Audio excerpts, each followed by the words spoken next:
Welcome to Corporate Competitor, presented by Forbes Books, the podcast where the world's greatest executives share how the lessons they learned playing sports shaped their leadership.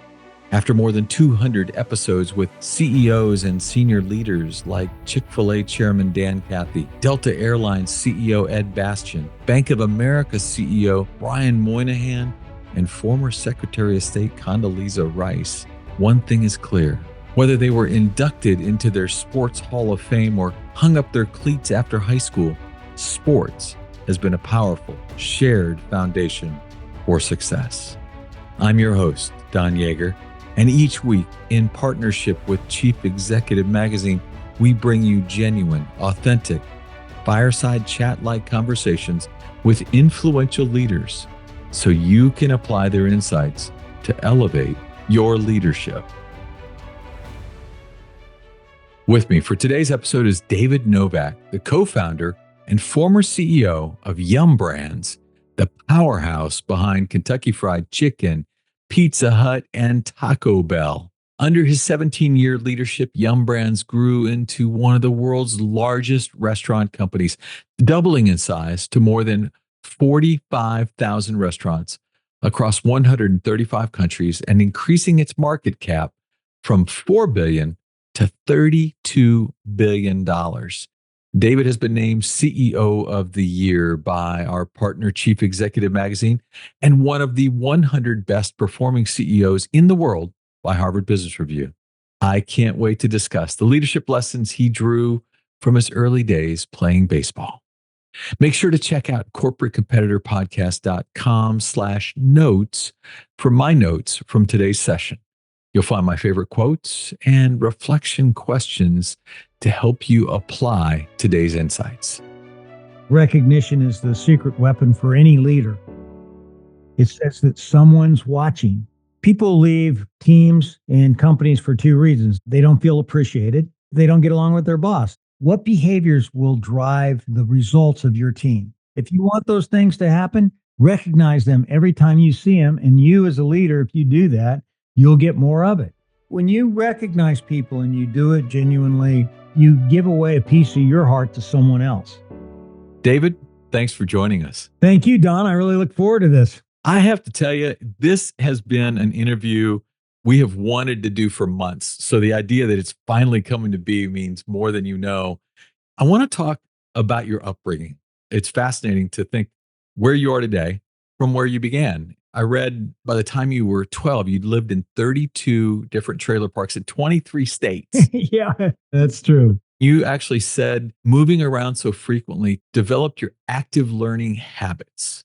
Well, I lived in a trailer. My dad would move every 3 months with the government surveying party. And when you move as often as I did, my mother would check me into a school and say, David, you better make friends because we're leaving. When you go into a new environment like that, you kind of got to get the lay of the land, really assess who the people are, who you maybe could be friends with, people maybe you wanted to avoid. You're always just one friend away from happiness. When I could make that one friendship, the 3 months that I would spend there would be really fun. But until you made that friend, you're kind of left out there hanging. And then every 3 months, my dad would move and we'd take our neighborhood with us. We had about 10 to 15 families, and it'd be always a race to the next trailer park to see who could get the best spot. All 10 families moved together? Yeah, each one of the people that worked for the government would hook up the government truck to their trailer and then go to the next trailer park. So in business, when someone new would join our company or someone new who would come on the team, I always try to be that first person to go up to them and say, hey, how are you? Welcome. What can I do to help you? If you have any questions, I'm here for you. Tried to really open myself up so that I could help other people along. And then the power of recognition and support. I played Little League Baseball when I was a kid, and a lot of kids there would be lucky to have maybe one of their parents there. I'd have 5 or 6 of the surveying families out there cheering me on and rooting for me. And that kind of recognition and support was all kinds of love. People always say, well, how could you possibly succeed in that kind of environment? Yeah. I succeeded because of my upbringing. I was also very, very blessed to have incredible parents who really invested in me and cared for me and wanted me to just achieve the American dream. I love that because there are a lot of people for whom that would become an excuse Yeah. as opposed to a reason. Where did that shift in mindset come from? I just thought this is how people lived. Mm, Other people around me were living that way, and it was just what we did. yeah. You don't know what you don't know. Growing up in a trailer is not that coveted. You can be called trailer trash and all those kinds of things. There was no trailer trash where I lived. These were great, hardworking people who wanted the best for their family. And I learned to have a huge disdain for stereotypes. Mm, Never ever really could buy into that. You never know what you're capable of. My background is a real example of that. Most people would never think that a kid that grows up in a trailer park doesn't get the MBA, could end up becoming a CEO and doing all the wonderful things I've had the great privilege of doing. Who would have thunk it? yeah.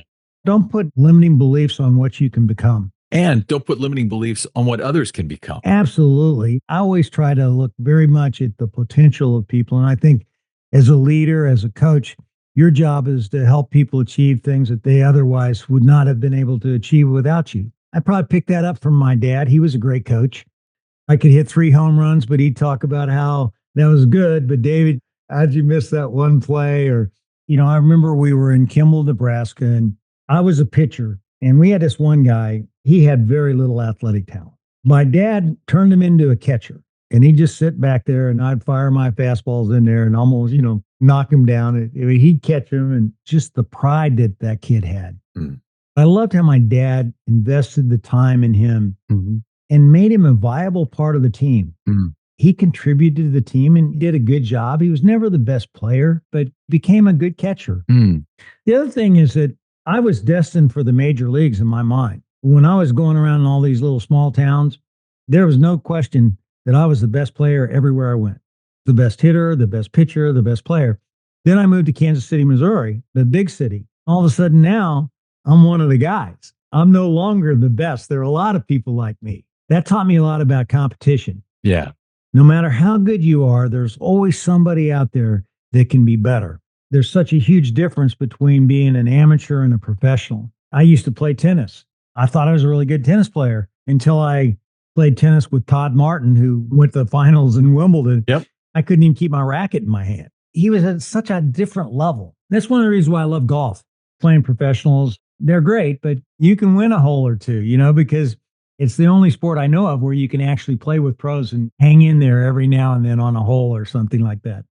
I've had a couple of embarrassing moments with Bubba Watson where he reminded me that I could hit it 3 times and not get where he puts it in a drive. It's pretty impressive. He was pretty impressive. No question about that. Still is. Yeah. So you went on to become the first person in your family to go to college. Mhm. And then you grew, held some leadership roles at Pizza Hut, PepsiCo, before co-founding Yum Brands in 97.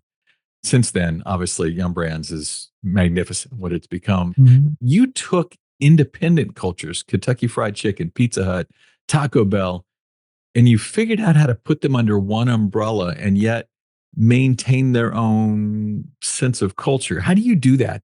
It seems like putting a puzzle together with pieces that don't always match. Well, Don, we really felt that we should have one culture around the world. The brand's differentiations should be celebrated, but the way how we work together, the way how we win together, we felt should be the same. Mm, So what we had to do was come up with an approach that made sense for each brand. So we studied our very best restaurant managers, their work environments that they had that got the very best results. We identified the top 8 characteristics that our top restaurant managers had, and we came up with our how we work together principles. How are you going to work together? What kind of behaviors are you going to recognize and reward and expect? wow. Then we decided to cascade them around the world. And we just didn't put them up on a wall and laminate them. We actually went out and trained people all around the world about what it meant to believe in all people, what customer focus meant, what accountability meant, what having positive energy meant, what teamwork really meant. And we trained people with specific exercises where they could discover why this was so important. But the biggest thing that really became revolutionary in our industry, and I think in business, I wanted to make recognition the number one behavior that we would execute around the world. Mm. People leave teams in companies for two reasons. Number one, they don't feel appreciated. Hmm. And number two, they don't get along with their boss. And that's usually because the boss isn't very good at making them feel appreciated. Right. If you're really working hard and you've earned the recognition, you want to be in an environment where people say, hey, I'm watching. So when I was president of KFC, I gave away these rubber chickens.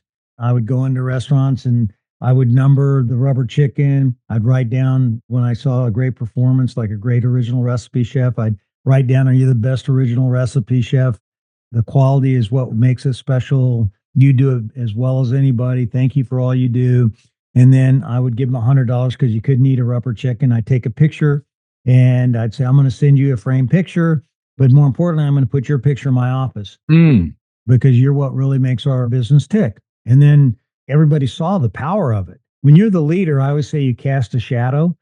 Once people saw what I was doing, they started doing it as well. People who work for me and the people who work for them, and they developed their own little individual recognition awards, had fun doing it. And then when I took over Yum Brands, now had an international company, and people say, oh, it's not going to, this recognition won't work in China. Everybody there looks up to brother number one. In England, they take themselves too seriously. I had this one guy, Peter Hurl, who worked for me, who had been in the international business, said, David, recognition, people are the same everywhere. Amen. We're going to do recognition all around the world. And guess what? One of my favorite pictures in the world are people doing the Yum Cheer in the Great Wall of China. And recognition was loved wherever we did it. And everybody had their individual recognition awards, and we had fun. A couple of years ago, I went to the 25th anniversary of Yum Brands, and I had everybody come up and tell me that recognition was the number one thing that really held the culture together and was the glue that really made Yum Brand special. We were written up in Fortune magazine for our recognition. I got all kinds of accolades for doing what I think anybody ought to do.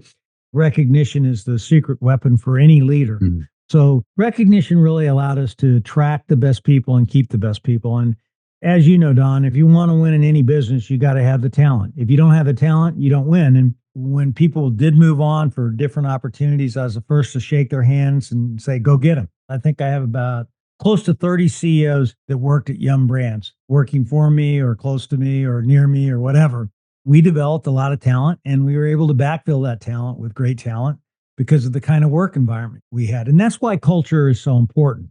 This is a great debate. I was at an international event and people were saying, well, some of the things you're talking about won't work exactly to your point.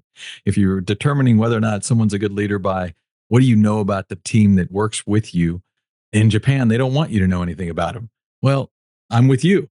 Recognition, an understanding of who they are as people. It's like defense in the NFL. It travels, baby. It definitely does. And anybody that doesn't realize it doesn't really understand the human heart. Right. The human heart doesn't have any international boundaries. Mm. The human heart is one thing that we all have in common. People told me recognition wouldn't work in China. Well, I gave away these Yum Awards with these walk the talk teeth, and I gave one to a restaurant manager, Yingling, and I went back a year later and I was talking to her. I said, hey, I'd like to see your Yum Award. She said, no, you can't. I said, what do you mean you can't? Why not? And she says, it's at home, locked up in my father's safe. Mm. The rubber chicken I was talking to you about, an engineer who worked for KFC that I gave a floppy chicken to, when he passed away, I went to his memorial service and he had the floppy chicken in his casket. Are you serious? I'm serious. And I talked to his wife about it. She said, that's one thing that Chuck wanted to take with him. When you recognize people and you do it genuinely, you give away a piece of your heart to someone else. Mm. I remember talking to Colin Powell, who used to work in a Pepsi bottling plant. He was talking to our team and he said, I worked in a Pepsi bottling plant and I mopped the syrup up every day at the end of the day. And at the end of the summer, the boss came over to me and said, son, I've been watching you mop those floors all summer long. And you just done a great job. Mm. He said, that's when I realized the power of recognition. Mm. It says that someone's watching. Now, in my opinion, that boss shouldn't have waited till the end of the summer. Yeah. When you see something that deserves recognition, you want to do it spontaneously. I don't like waiting for the employee meeting at the end of the month. You want to build recognition in the way how you do business every day. Mm-hmm. People always ask me about culture. How do you really build culture? And I don't like the word culture because it sounds like a germ to me. What's important is the work environment. What kind of work environment are you creating that make people pumped up and want to come to work and say, "Hey, I'm a part of something that's really special"? What behaviors will drive the results of your team? Hmm. And the engineer just goes, "Oh, we don't believe in culture." And I said, "Well, wait, let's back up for a second. What do you want as an engineer?" He said, "Well, I want people to make deadlines. I want people to come up with good designs. I want people to be on budget."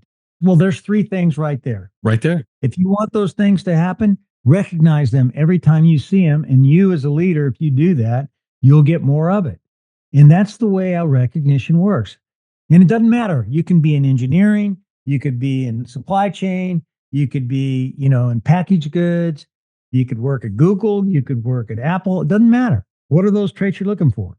You know, you're talking about handing out a rubber chicken. Mhm. Sometimes people think recognition has to be grandiose. It has to be a trophy or it has to be a plaque. It just has to be genuine. Make it personal. That's why I numbered each one. Hmm. That's why I wrote on each one. Ah, And done unequivocally, I have the greatest office in corporate America, and there's not one piece of artwork on the walls. All it is people that I've recognized all around the world, framed pictures. mm. People have said, "David, what happens if you run out of wall space?" And I said, "I'll put them on the ceiling." And then I put them on the ceiling. People will want to come in and see the president's office. When people come see my office, they see what our business is all about: people. Mm, Most importantly, that recognition didn't just stay in my office, it went all around the world mm. because everybody made it a priority. Well, you cast a great shadow. Others want to follow in it. Right. But again, it takes a leader to step in and do that. You know, one of the stories I read about you, you had this moment in a plant in St. Louis that made you realize how important recognition is. Can you share that story with us and Yeah. explain why it resonated with people all over? When I was running operations for Pepsi, I was a marketing guy who had no operations experience. And I really had to learn the business from the ground up. So I tried to go out and spend a lot of time in the bottling plants, talking to people who knew the business better than me. Hmm. 6 a.m. in the morning, I'd go into the bottling plants and I'd meet with the route salesman and ask him what was working, what wasn't working. So I'm in St. Louis one time with a group of 10 route salesmen. The route salesmen at Pepsi are everything. They're the ones that drive the trucks and build the relationships with the customers and get the space that's needed to sell a lot of soft drinks. So I said, "Hey, guys, I'd like to talk to you about what can you tell me about merchandising? What's working, what's not working?" And everybody started raving about this guy named Bob. And they say, "Hey, oh man, Bob was amazing. I learned more from Bob when he took me out for a half a day than I learned my first 3 years at Pepsi. Mm. Well, if you want to see how to handle a customer, go out with Bob. He's the best at it. If you want to see how to do point of purchase, oh my gosh, this guy, he's incredible." And I looked down at the end of the table and I said, "Bob, you're crying. Mm. Why are you crying? These people are heaping all this praise on you." And he said, "Well, I've been in this company for 47 years. I'm going to retire in 2 weeks. And I didn't know people felt this way about me." Wow. And that hit me in the gut. That was my aha moment that I was going to make recognition the number one value Mm. with any team that I had ever had the privilege of leading again for the rest of my life. That's why the floppy chicken happened. That's why when I was president of Pizza Hut, the cheesehead happened. That's why I had the walkie-talkie. That's why it became the number one value that we had all around the world, number one behavior that we wanted to drive. I told that story to everybody. People really remember stories. And that story is one everybody remembers. Well, how can you not? We all think, how many Bobs do we have in our office? Yeah, that's what I would say. I did not want to have any Bobs in our company. Now, obviously, when you got a company where you got 1.4 million people, there are going to be people who are not recognized, not appreciated. But as a leader, I wanted to do everything I could to show people that if you really busted your tail, you'd be recognized around here. Wow. You prefer to call bosses coaches. You don't like the word boss. Well, boss is like a 1950s thing. You got to be the smartest person in the room. It's my way or the highway. Do what I say. Right. Command and control. Yeah, it was command and control. It's kind of what it was even in the 70s. Yeah. I worked my way through that when I was at Pepsi. PepsiCo was a very blue suit, white shirt, red tie culture. That style of management, I don't think ever was really the best because I never liked any bosses. I've seen that boss mindset, Mhm. and that was not the person I wanted to be. Coach is a much better way to think about it because a coach takes the time to really understand you. A coach helps you really drive self awareness, makes you aware of what your strengths are, what your areas of opportunities are. A coach lets people know how much they care about them. I think Sam Walton said it, no one will care about you until you care about them. Mhm. I couldn't agree more. But being a coach doesn't mean that you don't have high standards. Mhm. Every great coach has high standards, but there's nothing like having a coach that's raising the bar on you and at the same time loving on you. Okay. Mhm. And you know that they care about you and they want you to be the best you can be. When they feel that, you'll go through walls for them. When I became president of KFC, I had to decide what kind of president am I going to be? I decided I was going to be David Novak. David Novak doesn't take himself too seriously. David Novak has a lot of fun. David Novak is as competitive as anybody that you've ever seen. David Novak will not tolerate poor performance, but David Novak recognizes great performance. Yeah. When I went to KFC, KFC was in the dumps and I started giving away these floppy chickens. Now, if we hadn't turned the business around, people would have said, God almighty, can you believe that David Novak, What an idiot with those floppy chickens. he's giving those floppy chickens away while Rome was burning? But we did turn the business around. The reason why we did, it was a triumph of human spirit. Mhm. The finance people would tell you that we developed 4 or 5 new products that created all the volume. But what really happened was is people who didn't work well together before started working well together when they were recognized and appreciated. And as a result, we got a lot more innovation and we got all the initiatives we needed to really turn the business around, which was something that had not happened in PepsiCo the 9 previous years. So you weren't changing out people, you were just changing the way they were treated. Absolutely. When I went to KFC, franchisees hated the company hated the franchisees. I said, look, that isn't working. Mm. We got to work together. And the same people really turned the business around. I made a couple of key moves where I took a couple of people out that I didn't think really could make the trip with us, didn't have the talent it needed to have. Mhm. But other than that, it was basically the same people. Mm. We had great performance and became sort of like one of the shining lights in PepsiCo. Without question. Now, during the 17-year tenure you were CEO, you grew Yum's market cap from 4 billion to 32 billion. But one thing that stood out to me, even more than numbers, was your consistent effort. How do we uplift the people around you as you rose through the corporate ranks? In fact, as CEO, one of the things I read was you led a take people with you class to emphasize this principle. Oh, I taught it to over 4,000 people. I made it my number one priority. When I was a part of PepsiCo, Roger Enrico asked me to develop a leadership program for high potential Pepsi executives. Mhm. So I put this program together and I called it Taking People With You. I was going to give the program to a group of 16 people, PepsiCo executives. And I got this phone call from Roger Enrico and told me they were going to spin off the restaurants, Pizza Hut, Taco Bell, and KFC, and make it an independent public company. Mhm. At the time I was running Pizza Hut and KFC, I said, Roger, I've got this leadership program coming up in a couple of weeks, but everybody I'm going to be teaching it to is at Frito-Lay or Pepsi. I'd like to focus on learning what a spinoff is and figuring out how we're going to take this company forward. And he said, okay. So I put my program in the desk. I was fortunate enough to work with this guy named Andy Pearson, who used to work at PepsiCo. And then he went to Harvard, was a Mhm. professor at Harvard. And then he was Clayton Dubilier and Rice, Wow. a private equity firm. He knew everybody. So when we were spun off, he was going to be the chairman. And he said, hey, David, how would you like to meet Jack Welch? And I said, are you kidding me? I'd love that. So I went up to Rainbow Room in New York and Rockefeller Center. And I have lunch with Jack Welch and I take my notepad and I'm taking notes the whole time. And I get to the last part of the meal and everything. I said, Jack, if you were me, what would you focus on as I get ready to go out and create this company and take it public? Well, David, he said, when I became CEO of GE, I immediately started reducing headcount, Mhm. taking out heads, dramatically changing the company, and nobody knew why. I quickly got this nickname that I didn't really like too much. What was it? He goes, Neutron Jack, Mhm. because he was blowing up everything. He said, if I were you, I would get out and find a way to let people know what you're all about and how you're going to grow the business. What I had to do at GE was go back and do that over when I should have done it at the beginning. Mm. So I'm flying home and I'm thinking, how can I do that? And I thought, well, what about this leadership program I developed? So I went back, took it out of my office drawers, dusted it off, tailored it towards the restaurant business. And I gave my first one in 1998, Hmm. group of 8 general managers in London. At the beginning of each meeting, we get around and we'd form circles.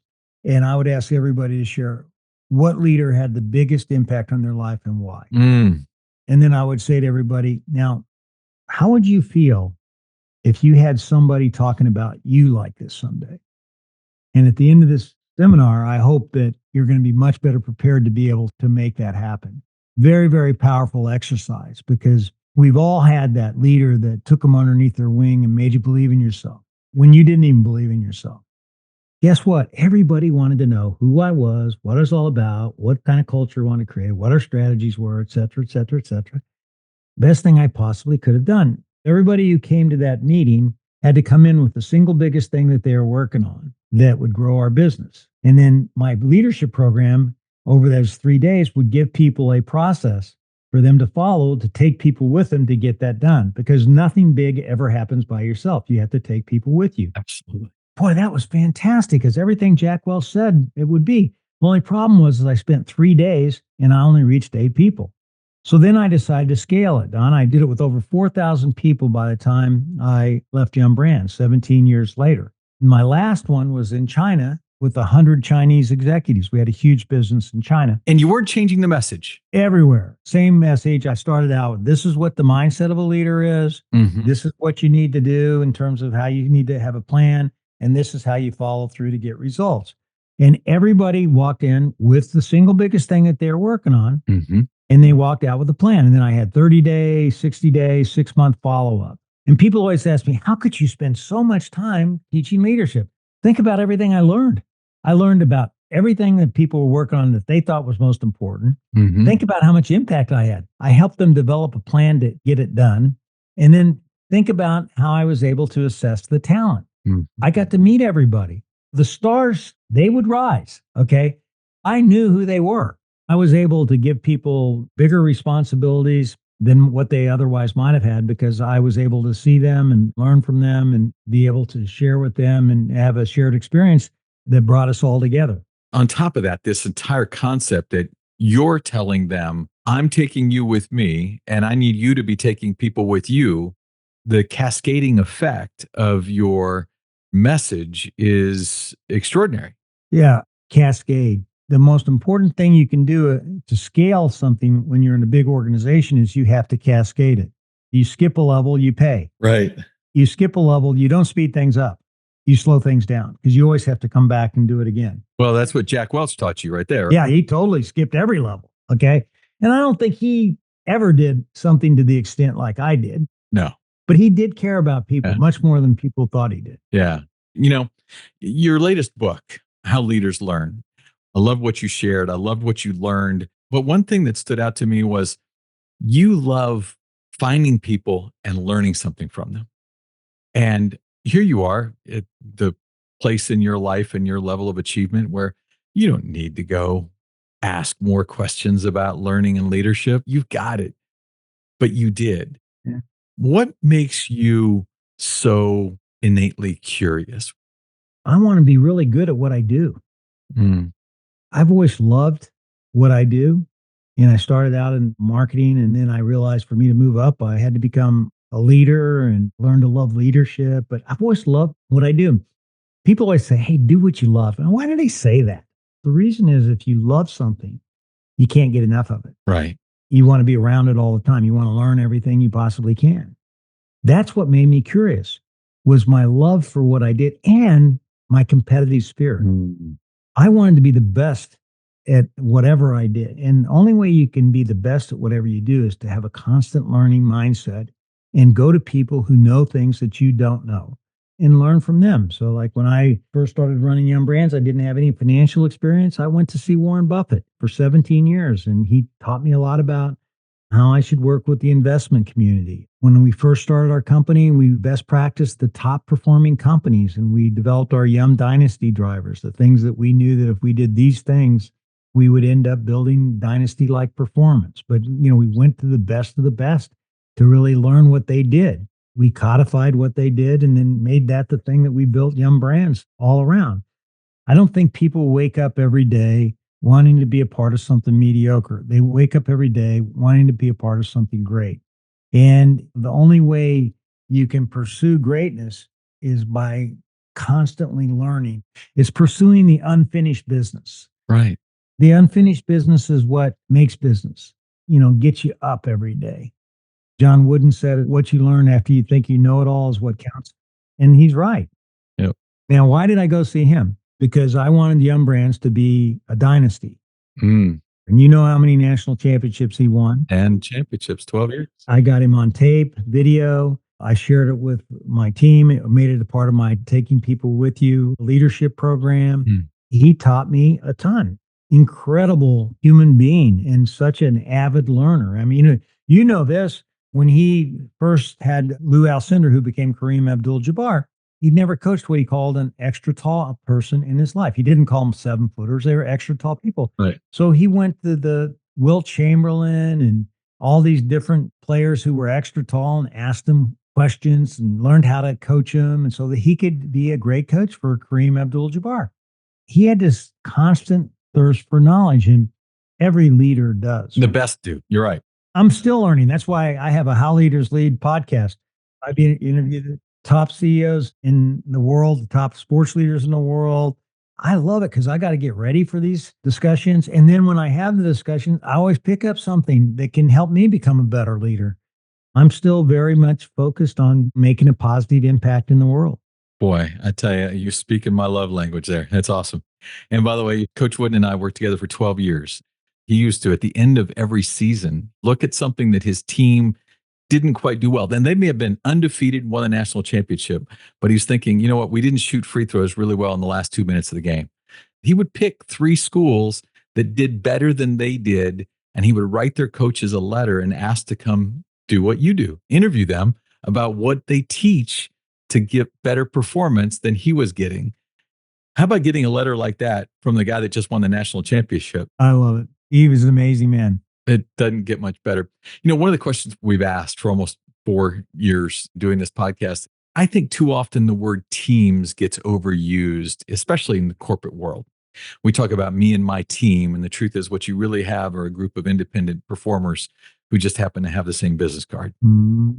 If you're coaching one of us on how to take a group of people and build a team, what are 2 or 3 things you would tell me I need to focus on first? Well, first of all, I think you got to get to know your team members, get to know what makes them tick, Right. how they see the business, how they see themselves, what they hope to achieve. That's important because when you have that backdrop, that's the foundation of everything else that can follow. It's the foundation that helps you bring different people together, find the commonalities. Mm-hmm. I'm a huge believer in creating shared experiences. Mm. The most important thing I think you can do as a leader is to define reality and create a shared experience that allows you to define that reality together. I would take my team on these best practice visits to talk to the best companies. I'd take my team on bus rides. Mm. We would go and do customer competitive visits where we go into stores and see what they did well, what they didn't do well. Like pull a bus up and everybody walks in and orders. Right. Yeah. When McDonald's was outperforming us, I had a global McDonald's day. Every team around the world spent a day in McDonald's and we codified what they were doing better than us. These are shared experiences that help you define reality and where you need to go. Mm. So look for a way to get a shared experience so that you all see the same thing together, see competition together, see your customer reactions together, listen to focus groups together so that you can hearken back to, remember when we did this? Remember when that person said this or this person said that? It gets everybody on the same page. And then I would work with the team to define the behaviors that everybody believes are going to be required to get great performance. Write those down and say, okay, this is how we're going to work together. That would make the work environment and the culture that I was really trying to drive come alive. I love that. One of the things you're doing now is spreading the wisdom, the lessons, the things that you've learned, not just through your podcast, not just through your book, but also getting a chance to show up at conferences and do some speaking and other things there. One of the things that stands out to me is that Too often we go to events, we listen to a David Novak, or we might listen to a podcast. Wow, that was three really great things. And then you do nothing with them. Right. But you do a great job of encouraging people to do something with the wisdom that they've suddenly been graced with. Mhm. People are going to leave this podcast today. I'm going to wrap it up with 3 or 4 things I learned from you. Talk me through what you'd tell the people that you're coaching. If I'm at one of these big meetings that you're talking about, Mhm. I said, how many people back in your piece of Yum or your piece of Google or your piece of Apple or Wells Fargo, you pick the company, wish they were at this meeting? Mhm. How many wish that they knew what was going on? Mm. Everybody raises their hand. Of course, they would like to be there. And of course, they'd like to go on. What are you going to do? Are you going to be a hoarder? Are you going to keep this to yourself?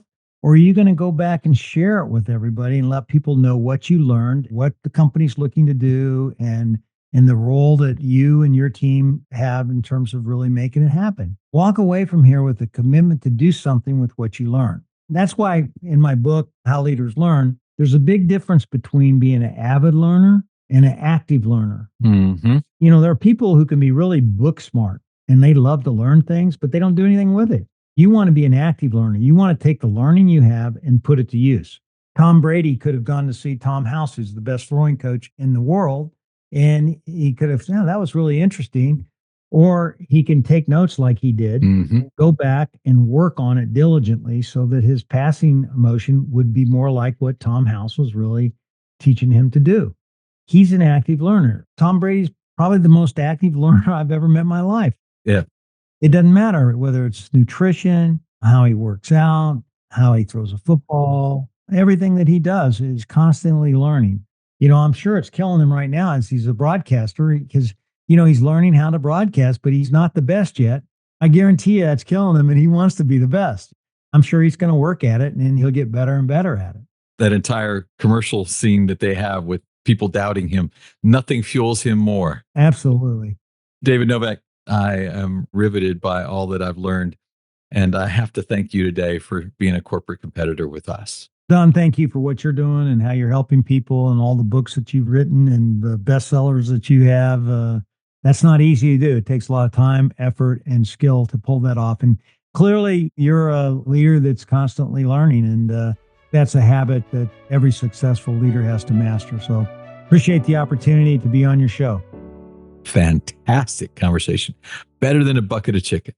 Okay. I'm going to share with you, my loyal friends and listeners, my very first job ever in Indianapolis, Indiana, 15 and a half years old. I became a fry cook at Kentucky Fried Chicken. Today, I got to interview the CEO of the entire company. Pretty darn awesome. Number one, the power of recognition. When he talked about the recognition is the secret weapon for every leader, but he had a couple of instructions there. Number one, you do it spontaneously. You don't wait for the end of the year review or some artificial setting to recognize somebody. If you see goodness, praise goodness. Secondly, you make it personal. Those little rubber chickens. He numbered every chicken that he gave out and he wrote something on every one about something he learned about that person while watching them. He said that when you do recognition right, what you're really doing, you're actually giving away a piece of your heart to someone else. Want to know what culture looks like? Talk to your employees about the 3 things they really want to see delivered by everyone in the company, and that quickly becomes what you recognize. Secondly, to become best, he immediately studied the best managers and how they did it. He just said, look, we're going to try to find the habits of the best and learn from them. And then he came up with 8 characteristics, and then he taught them to everyone. Study the best to know what the best are doing. I hope that's why you're listening today. My third big takeaway, the story of Bob, the guy who was working in St. Louis. And while he's sitting there and asking all these employees about how do I learn this? And they're all pointing to Bob and saying, Bob is the best. Suddenly he looks at Bob and Bob's crying. Bob had been there 47 years, did not know that people felt as they did until 2 weeks before he retired. And he said, I wanted no more Bobs in my company. I wanted people to know they were appreciated when we saw it. And then finally, his entire leadership development program, that he developed a emerging leader development program. And then he actually taught it to 4,000 leaders over the course of his time there. And it paid off. His coaching tree, Forget Nick Saban, forget Bill Belichick. David Novak's coaching tree includes 30 CEOs who worked with and for him over his time. And how fantastic is that to be able to look out and see that level of impact? David Novak impacted me today. I will be a better leader because I was in his company. I hope you feel the same. I appreciate you. If you enjoyed this episode, please leave us a rating and review on Apple and Spotify. Feedback helps us spread the insights of our guests to a wider audience. It actually increases our ratings. Thank you so much for those who have done so in the past. And catch new episodes every Wednesday. Subscribe at corporatecompetitorpodcast.com to be the first to get a chance to listen. And as a thank you gift, I will send you a chapter from one of my best-selling books. Stay connected with me on LinkedIn, Facebook, Instagram, Twitter. My handle is @DonYaeger, DonYaeger. And until next week, I appreciate you.